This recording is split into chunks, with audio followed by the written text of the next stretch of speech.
Welcome to the Build Wealth Canada podcast, where it's all about becoming debt-free, accelerating your wealth, and taking control of your money. Now, here's your host, Cornell Schreiber. Hey, it's Cornell, and welcome to the Build Wealth Canada podcast. One of the things that has really become top of mind for me personally recently is how to make sure that our investments are secure. As I record this, the market's hit an all-time high again, and if you're a long-term, passive, total market index investor like me, then you've definitely seen your portfolio grow quite substantially over the years. And for anybody new to the show, this isn't because I got in early on some hot stocks or that I use some fancy or complicated investing strategies. Anybody has been able to easily replicate the returns that us index investors have been getting by just buying a low-cost ETF or a series of low-cost ETFs that replicate the performance of the stock market worldwide, like a ZEQT, for example. And by the way, if you're new to the show or unfamiliar with any of these concepts that I just said, I do publish the details and the guide in a Google Doc that's available to everyone for free. And I update it annually as well. And you can get it over at buildwealthcanada.ca/guide, just to give you a bit of a foundation. Okay, so I bring this up because with that growth, I think naturally one begins to wonder what can be done to ensure the security of those investments. And in this case, I'm not talking about the volatility of the investments themselves, but more so about how to ensure that our investment and other financial accounts do not get hacked or somebody destroys our credit score or we become a victim of identity theft, among the many other security threats that exist out there. Especially in this age of AI, where it is easier than ever for someone to replicate our voice or have AI crawl the internet to pull personal information about us that can then be used to access our sensitive accounts or steal our money or make some critical changes that can cripple our net worth. And so, especially since it's tax season right now, where we have to be extra diligent due to things like CRA scams, which I'm sure we've all encountered at one point or another, I thought it would be a good idea to do a deep dive on what bases we need to make sure we have covered from the security standpoint when it comes to our finances. Now, of course, these tools and best practices that we're going to cover apply to more than just our brokerage accounts, where most of us probably have the majority of our net worth, apart from our homes. But I figure if we are able to use these security best practices and tools ourselves to ensure that our brokerage and other financial accounts are secure, then of course, those tools and best practices can also be applied to our other accounts and our online security as a whole for both ourselves and our families. So with that, I thought it would be a good idea to bring on an expert who literally works in the security industry day in and day out to take us through what all the bases are that we need to have covered, as well as provide us with some practical solutions, including free and paid tools that we can use to ensure that we are not being negligent on the security side when it comes to our finances. So my guest today is Lee Tynan. She's been the director of online security at TELUS here in Canada for the past 6 years. And my goal here was to have her come on almost like a personal security consultant for you and I to teach us what are all the bases that we need to have covered when it comes to our online security here in Canada, and also how and when should we actually use these different security tools that are out there. I figure in this world of online security, it's one of those cases where we don't know what we don't know, so it would be valuable to have someone in Canada from the actual security industry come on to give us a checklist of sorts, along with an explanation so that we can ensure that there isn't some component that we forgot about or didn't even know about that ends up being the avenue that our private information is leaked or our sensitive financial accounts are compromised.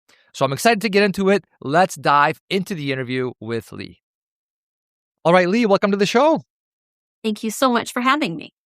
Lee, one of the things that has really become top of mind for me when it comes to my investment portfolio is how to keep it as safe as possible. Most of the show's listeners are index investors like myself, and we've all seen some really nice growth in our investment portfolio over the years. And so with myself, I've noticed this shift where it's no longer just about growing our net worth, but also about how to protect it against theft, hackers, fraud, and all the other threats that are out there online. So maybe just for fun, can we pretend that you were hired by myself and listeners of the show to basically be our online security consultant? Can you guide us on what you would have us do step by step to ensure that our brokerage and other critical accounts are secure and really have the lowest chance of having someone steal something or change something without our permission? Such a great question. And particularly when you're talking about your life savings, that's why it matters. And the first great thing is that you've actually begun to take steps, right? Being aware of the steps that you need to take and actually taking action puts you ahead of so many individuals. So if I was to break down specific steps to take, there's actually a lot that you can do, both that are free, and then there's also paid options too. But number one is actually harden your account access. So the first line of defense to making sure that you are protecting yourself is actually to take steps to enable multi-factor authentication. In many cases, individuals think, oh, this is painful. Whether it's my phone, I got to have 2 different authentications. It's actually in your best interest to take advantage of all opportunities to add that extra factor. I would encourage you not to just to use your email as your second factor, because if someone actually gains access to your devices, having it come to your cell phone, right? Having it be a separate device as your second factor. So always look for opportunities to harden access. One of the most simple ways is creating unique and complex passwords and using different unique passwords for each financial account, right? So if you think about what you use for your bank versus your investment account, and maybe you have multiple accounts, using complex passwords that are at least 12 to 16 characters long, a mixture of letters, numbers, symbols, all those elements make it harder. And if one password gets compromised, because you have different ones, you're not vulnerable across all those different places, which then leads to individuals to say, oh gosh, all these passwords, there's too much. And that's where a password manager can come in handy. Make sure you're using a reputable password manager, and they will both generate and securely store your complex credentials. And as we move forward, there's going to be more ways to verify your identity. Biometrics are going to begin to become more common. Take advantage of those things. Your phones today have facial recognition. Doing things like that can provide additional safeguard. So those are some simple things that you can do proactively to harden that account access. But there's also a lot of things that we should be doing every day in terms of just securing our own digital environment. Again, hopefully everyone embraces when security patches or device updates come out. You want to keep your systems updated. All of the vendors, they produce these both patches and updates to help prevent gaps, to prevent vulnerabilities. So make sure that you are, whenever those updates come out, you are making them. Installing device security, right? So the antivirus, malware, all those pieces to actually protect your devices. A simple thing is to not use public networks. So one of the things is you never want to conduct sensitive information over public Wi-Fi. So think of yourself at an airport or a coffee shop. You don't want to be doing sensitive information transfer in those locations. Use a VPN. Something so simple as a VPN can help encrypt your traffic and keep it secure. And a really simple thing is not clicking on links. That's quite an obvious statement, but when you're actually entering in the browser, enter it in manually and make sure you spelled it correctly, as opposed to clicking on links, which could be a vulnerability. And then you've now protected your devices, you've hardened access. Then think of it in terms of what can I do proactively? And a lot of proactive opportunities are out there. So you can turn on alerts. So across your different providers, they will have real-time alerts that will actually notify you if a login has happened or a password has changed or a withdrawal has been done. And that helps alert you to potential suspicious, can't speak properly today, suspicious activity. Reviewing your statements many times, and especially now with all statements being digital, you need to go in, open it, log in and actually review it. Make sure that whether it's a trade confirmation or an account statement, everything is as you expect it to be. And if you have questions, you should ask. And then, which then leads into some monitoring pieces. Like you need to monitor your credit account, because the way things work within identity fraud is you don't always know that something has happened. If your information has been compromised, the fraudster may be trying to open an account on your behalf. You will begin to know those things if you're actually monitoring your credit account. So many credit cards offer specific access into credit monitoring, or additional services that we'll talk a little bit more about later can help provide that for you. When in doubt, you can also freeze your credit. A credit freeze can help prevent accounts from being opened without you actually proactively going in to open it. And then make sure that you've also provided, whether it's your broker or a trusted contact person, that they can reach out. Like, you can actually establish trusted contacts to make sure that only people that should have access have access. And then there's just the common activities to make sure that we're not giving up our information. So always beware of phishing activities, unsolicited calls or emails. When people are requesting your information, just don't give it. Be really, really sure. Never grant remote access to your devices, especially when they're claiming to come and help you fix something. Like, you need to be proactively determining who you trust, and then verify who you're working with. Make sure your advisor or make sure the platforms are registered and reputable. And then there are lots of additional small things, like you can just always make sure that you are approving which devices actually have access to how trusted devices you can set up within your bank. If another device is accessing it, there's often a permission that needs to be given. So setting up trusted devices, I think, is also a great tip. And you look at all of those things, and many of those things that I just spoke about are totally free things that you can do. One of the hardest things, though, is we're all busy, and most people don't take the time to implement all these protections. And so what we try to do is actually make it easy for you. And that's where services like TELUS Online Security can come in, actually making cybersecurity easy and manageable. So for as little as $12 a month, we can help protect you with all the device security, VPN, password manager, detect and alert through dark web monitoring, credit monitoring, financial account monitoring. And then when something does go wrong, we actually have you and have your back and can help you recover from identity theft. So there's no shortage of things that you can do to be safer.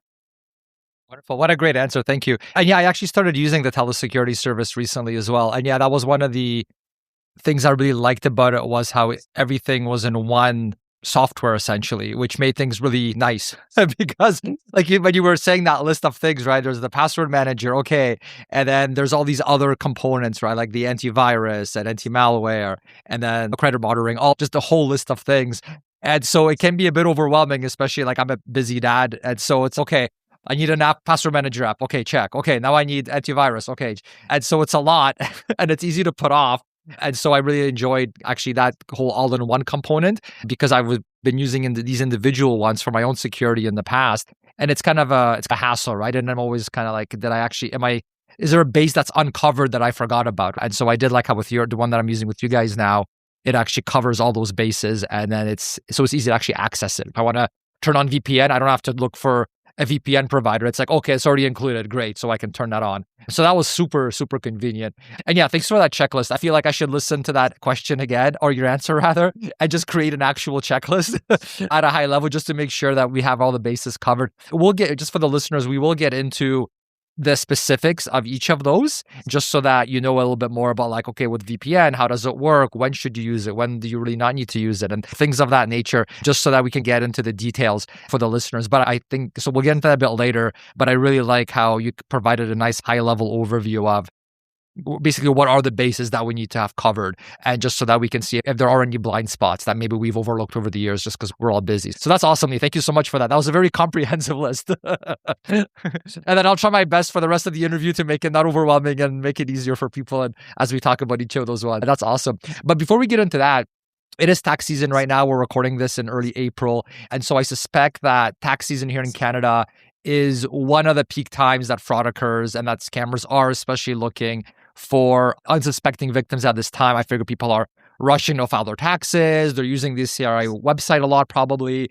And so, when they're doing all that, being contacted by someone impersonating a CRA employee doesn't seem so out of place during tax season. And so I think many of us have our defenses lowered a bit when it comes to things like fraudulent calls and emails from anything involving our taxes.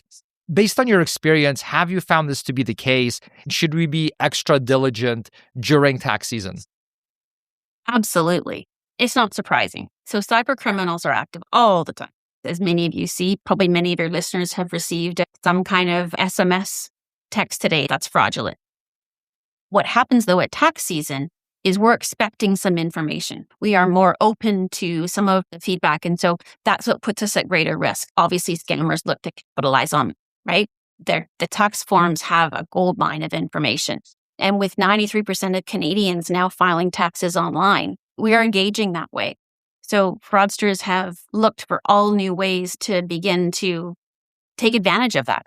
And so the CRA really does report a spike in impersonation scams, specifically from February through to April, where the scammers try to take advantage of legitimate tax communications to hide their fraudulent messaging. And the advent of AI has certainly made some of those phishing emails and voice calls even more convincing. So 100%, we are seeing far more an increase in fraud, but it also on our side because we are a little bit more open to it. We're a bit more vulnerable. For sure. Yeah, it's one thing to receive a call from the CRA in June and you're like, why would the CRA be calling me in June? That's automatically you get your defenses up a bit, right? But if you were just on the CRA website, you just logged in, maybe you were talking to their customer service or something like that, or you sent them some sort of message and you're expecting maybe a call back or an email back, it's so much easier to just to not look at, okay, who was it actually from? And then clicking on that link, right? And then you could compromise yourself, for sure. What are some of the most common and most damaging ways that you have found Canadians fall victim to these tax-related scams? And what are the best practices that we should be doing to protect ourselves? Oh gosh, the scams are getting more kind of comprehensive, more sophisticated, and they both emotional, psychological, they are taking advantage. The scammers are taking advantage of the stress that comes around with tax filing. And also preying upon individuals' desire to, I can get more money back, or hey, if I do these things. So we're more open again to some of them. Some of the most common tax schemes is, identity theft via fake tax returns. So scammers are using your social insurance number and they are actually submitting a fraudulent return and then redirecting the refund into their account. We see lots of fraudulent emails or text claims where they're claiming you have a refund waiting, or there's an account error, or asking you to, something is wrong with your login credentials or banking information. So they're pushing out a lot of content to try and get you to engage. We also see extortion calls where scammers are spoofing CRA numbers and they try to convince you that you owe back taxes or you owe more information.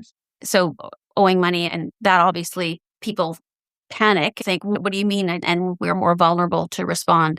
And then the classic too good to be true, where people promise all kinds of deductions that will help they'll help get you way more money back. And they're often fraudulent. So the best practices for you as an individual is to make sure that you are verifying your communication messages or methods, right? The CRA will never, ever send you a link or a text or an email saying with claiming you have a refund, or they will never ask you to demand payment, especially over cryptocurrency or gift cards or e-transfers. That's not how the CRA operates. Yeah, they haven't transitioned to Bitcoin, right? No, they have not. So those aren't things that you should fall for. So it's really making sure, the CRA will send you a note. They will direct you to log into your CRA My account, and you will have all of your messages there. So trust that. When in doubt, don't panic. Don't take action. Make sure you're using those multiple security features like multi-factor authentication, and be very mindful of how you're sharing your information. Don't respond to urgency and threats, right? If something is too good to be true, it probably is. And even when you receive a phone number, make sure that you are hanging up and calling the official lines, right? So there's a lot that you can do just to protect yourself. Yeah, that's been always one of my main go-tos was if something looks a little suspicious or if I'm not sure or anything at all, I would just call them myself using actually Googling CRA, getting that phone number there, calling them that way. Then okay, I'm actually talking to the CRA. They have everything on file. So if I am getting an email accusing me of tax evasion or whatever threat they like to do, if you call CRA and that actually is real, they would have that in their system and they would tell you. So I don't know, that's been a nice, and not just with CRA, I find with other companies as well. There's so many Absolutely. that I've received impersonating telecommunications providers. Amazon, I've received a bunch of those as well. And I was able to see that they're fake just by looking at the email. But yeah, if it is something that you're not sure about, I figure, okay, in the case of CRA or a telecom company, actually call them through their official line. And then I find that's a pretty good way as well. And now a quick message from one of our sponsors.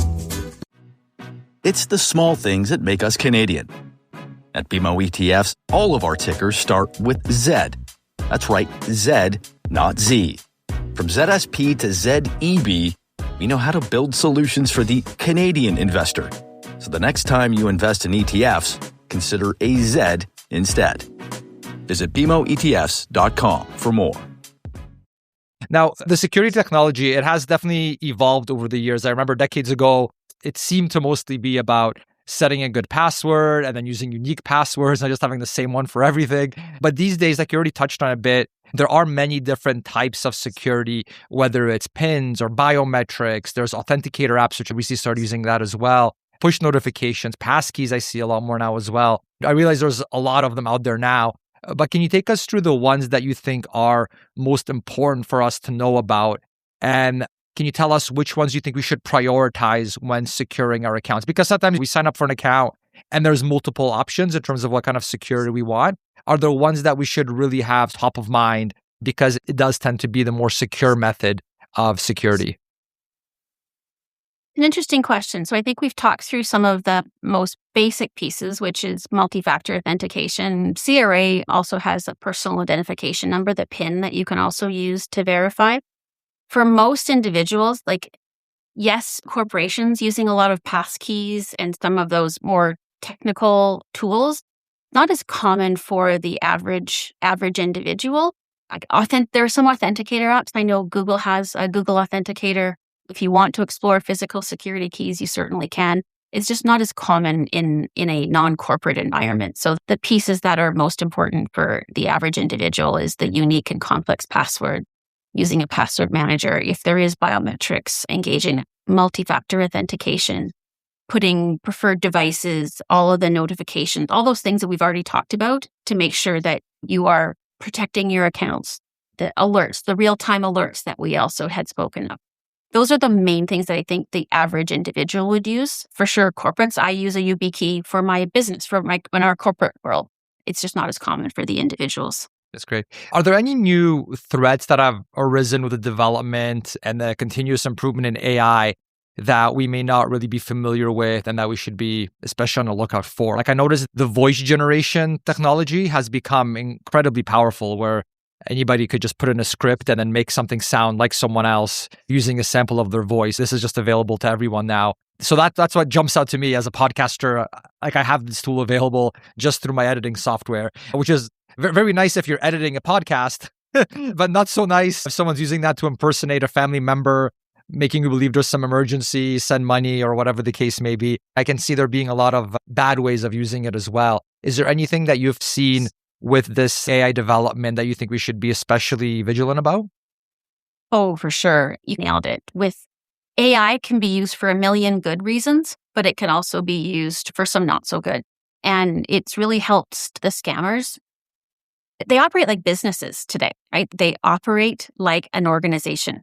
Believe it or not, they even take vacation, and it's a really bizarre scene. But AI has really helped make everything more personalized, faster to deliver, harder to detect. And that's been a real challenge. And you highlighted the first one, and how little they need of your voice to be able to leverage that. So scammers can now clone someone's voice using as little as 3 seconds of audio from whether it's social media or voicemail. So you might receive a call that sounds exactly like a relative, or a CRA official, or even your broker, as an example, requesting an urgent transfer. And because of that when they engage that emotional side, it actually bypasses some of the rational brain. And we can fall for some of these. Deep fakes are also another big one, where from a financial perspective, super devastating. So highly realistic AI videos featuring like trusted figures will appear promoting some really high yield investment returns. And so individuals then trust that because they think it's that individual, and will click through and engage a lot from a cryptocurrency perspective. We're also creating like digital ghosts is another one, where like instead of stealing your identity, they create a digital ghost to look real, but really isn't. And so they actually combine stolen data like a social insurance number along with AI generated names and faces to open up new accounts. So it can have massive damage or be used to launder money or build fake credit history over a longer period of time. I think there's going to be brand new things every day. Fraud has shifted from manual into and now been targeting thousands of individuals at the same time. It used to have to be specific, but now the way it works is they can just start hammering it out and reaching very large volumes of people. So some of the things that we should really think about, and I've started thinking about this even with my daughters, is, okay, what's that code word, right? If someone really is in trouble, what's that word that only you and those close to you know, so that if the grandparent scam, as an example, grandparents know that unless this word is said, it's fraudulent. So what are those things that we can do? And really challenging, I know we're having a long discussion here, but be really mindful of that 3-second rule of how much you're putting out there in your social media or what have you, and be suspicious when people are asking you to perform a specific action, right? Like you don't want to fall victim to these pieces, and really be careful what we're posting publicly. And I probably should have mentioned this earlier, but really locking down your social media. Be careful who you're letting into your network. Keep your account private. It'll help protect you. I was just thinking about that because I have 2 younger kids as well. And even if you are being diligent, inevitably at some point or another, some video of them is going to be out there, or they'll post it themselves. And so you mentioned that 3 seconds of the voice, that would be so easily to get, whether it's through their social media or like a friend or whoever. And then someone could just take that, replicate their voice using these AI tools. And then now, it's calling grandma, grandpa with that voice, saying you're in trouble, you need help, send money or something like that. It's sad that we have to be diligent. I wish things were nicer. And the technology is great for good things as well. But it seems like we also have to have our guard up even more than ever when it comes to these things. Yeah, I'm glad you mentioned that. And yeah, like that secret word thing, I like, that's a pretty clever way of doing it. Yeah, like my daughter's in a play, she's presenting next week. And so inevitably, there's going to be probably hundreds of parents shooting videos of this play. And so her voice is going to be, she's going to be out there, right? There's only so much you can control as a parent, right? So this is a nice, I think, due diligence that you can do with your kids. That's really great. Let's talk about VPN for a sec, if you don't mind. So most of us have probably heard of, I just want to get into the details about the specific tools because I'm not an IT guy, but I respect the power that they have and how they can add that extra layer of security. So with VPN in particular, I know most of us have probably heard about it at one point or another. We've probably seen an ad for it somewhere. But how important is it specifically for Canadians? And when should we use it versus when is it overkill with us using it? Because I noticed what I liked about your tool is you click a button and it just activates. Like it's part of your antivirus package and everything. So I was actually blown away how easy it was to turn on and turn off. So that's pretty neat that I don't have to log into some separate tool and download some other app. So that was really good. But I mean, yeah, like when should we be using it? When should we not be using it? It's a great question. So understanding what is a VPN, virtual private network, from a visual perspective, if you think about just an average connection, imagine a see-through straw, right? You can see what's going up and imagine kind of your computer on one end and then the network on the other. You can see what's transiting through that straw. What a VPN does is it encrypts your entire connection and it turns that straw blank, as an example. So you actually can't see what's going through. So someone could be on your network, but they actually can't see the information transiting. So that's what a VPN is. One of the benefits is actually hides your IP address. It masks your location and IP. So that's why it's perfect for when you are, if you don't want someone to know where you are, if you're back to the example that we were giving in terms of being in a coffee shop, right? You don't want to be conducting information sensitive activities on a public Wi-Fi. If you're behind a VPN, it actually protects that.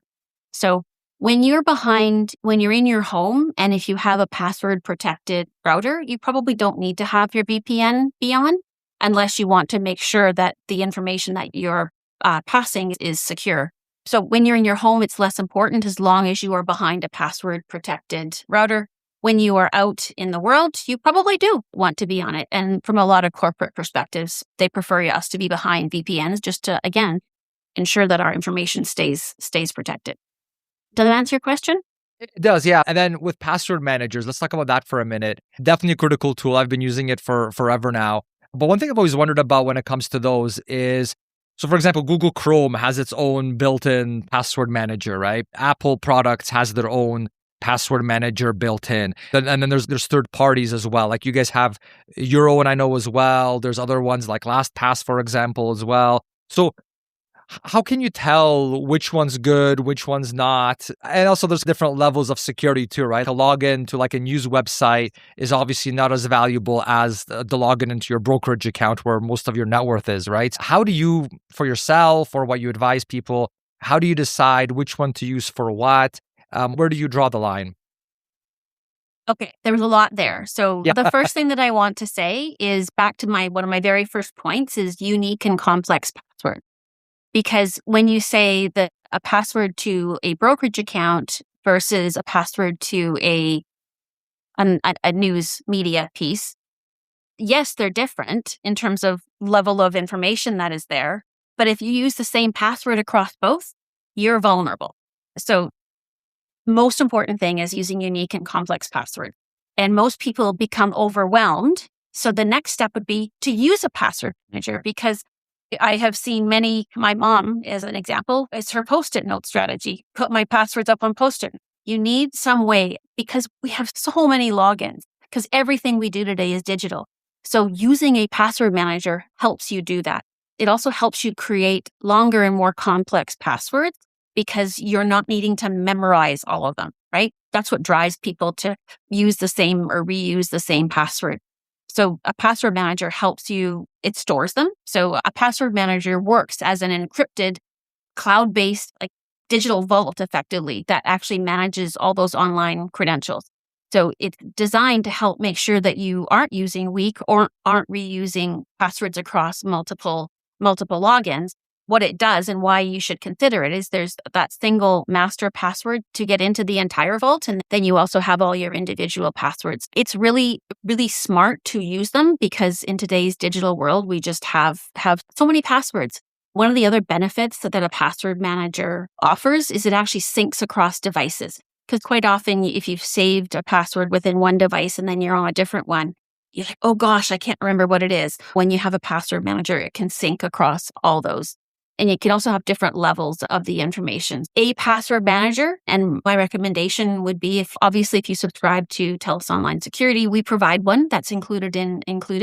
One of the comments that I often say is when you're using something for free, nothing is truly free. Your information is probably being resold on some level. So be mindful of that. So the value is what you get, right? Do you want free? Free is better than nothing. That's a great step.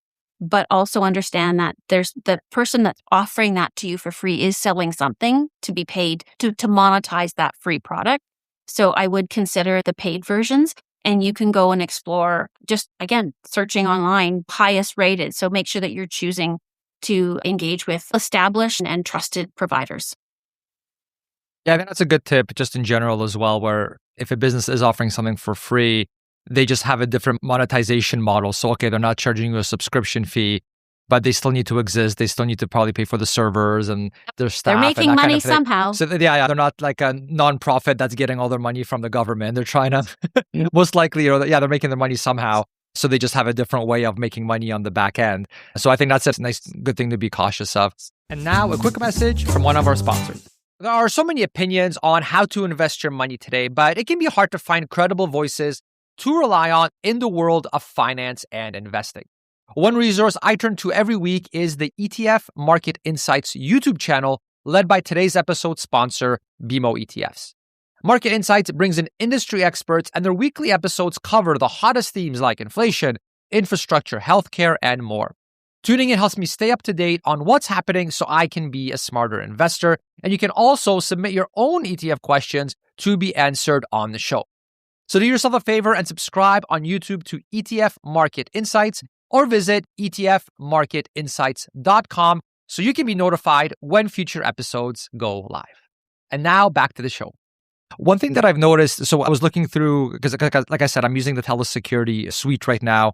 And then I know you guys partnered with Norton for the antivirus, the anti-malware, the ransomware piece. Are those the big three, the antivirus, malware, ransomware? Are there other ones that, I'm just trying to think of like a kind of like a checklist, right? Because I think everyone's heard of antivirus, but then maybe probably less people have heard of malware, maybe even less have heard of ransomware. What are sort of those check boxes we need to have ticked off to make sure we're actually fully protected when it comes to this extra layer of software that we have on our computers to make sure that nobody can get through? So device security is designed to protect against all of those things. They're always evolving, always changing, and you want to make sure that you have the right level of, and from a reputable organization, device security that keeps up with all those things, right? You need, again, you can take steps to try and prevent anything bad from happening, but everyone makes mistakes, or you may not even be aware of something. So having something that's working proactively on your computer, I think, is super powerful. We include it as part of our product because it's foundational. And the more you do, like cybersecurity works in layers. The more things that you are doing, the safer you are. And device security really is foundational to that. And let's talk about using tools to monitor our financial and social media accounts.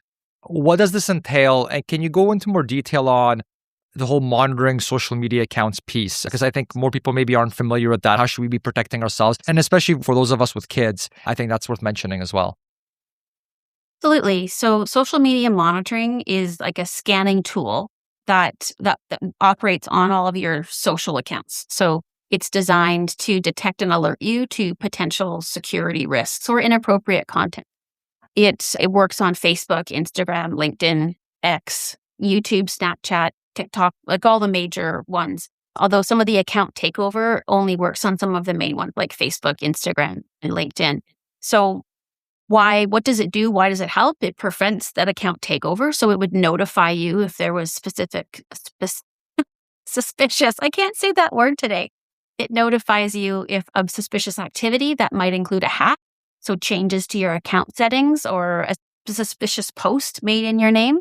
It also scans your account feeds for any malicious links or phishing attempts. Content monitoring, so it can alert you to inappropriate content that might be linked to your accounts, including cyberbullying or hate speech or even explicit material. And when you first add your account, it performs a historical review, and then it moves forward identifying you to new risks. It doesn't monitor everything. It doesn't monitor private conversations, and it may not detect every single instance of cyberbullying or illegal content. But again, it's about layers. It's better than something. And I have heard a lot of situations, particularly of individuals more like yourself that are in the public eye of account takeover, particularly if you were to run contests frequently, right? That's something, if someone's expecting a message from you and so they're opening or they're reading it and then they're engaging with you, that account takeover is very risky. Interesting.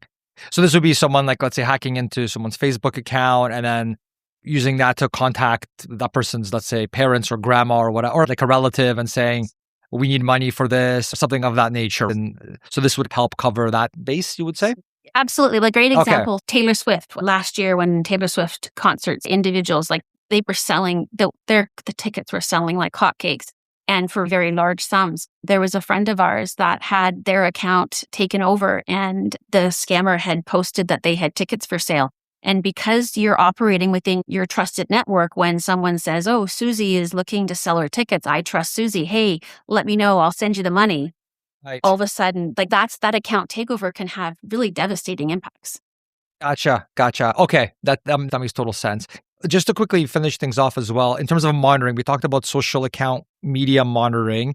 Then there's also the financial monitoring piece and like credit score monitoring, and then dark web monitoring as well. Are those the main pillars when it comes to, again, things that we should have on our checklist of bases we want covered when it comes to being monitored for security? Absolutely. So the most foundational layer is dark web monitoring. And for those that don't know, the dark web is a anonymous and encrypted area of the internet where a lot of not so great activity happens. And so when your information gets compromised, it gets bought and sold. And so making sure that you are bought and sold on the dark web, that is. And so making sure that you are monitoring for your information that may have been compromised, that's the first sign to know that there's probably something not great.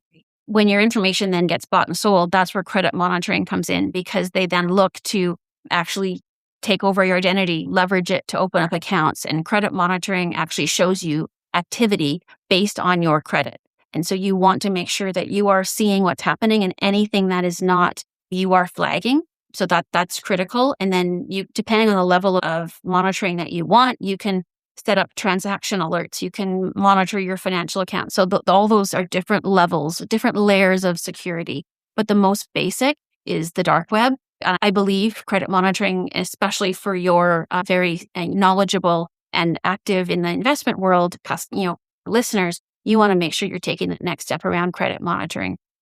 And again, as we talked about at the very outset, you can do all these things yourselves for free. We offer a free dark web scan at telus.com/darkweb to see if your information has been compromised. But the key is you need to be doing it frequently so that you know when something has happened, which is why subscribing to a product to proactively do it for you is really important.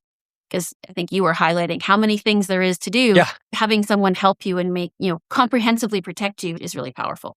For sure. Yeah, like an ongoing thing as opposed to like another 10 things to do on my to-do list every month. It's nice when you've got a service that you subscribe to that's running on the back end and monitoring that. So yeah, we will notify you. I see the value in that. It's really nice.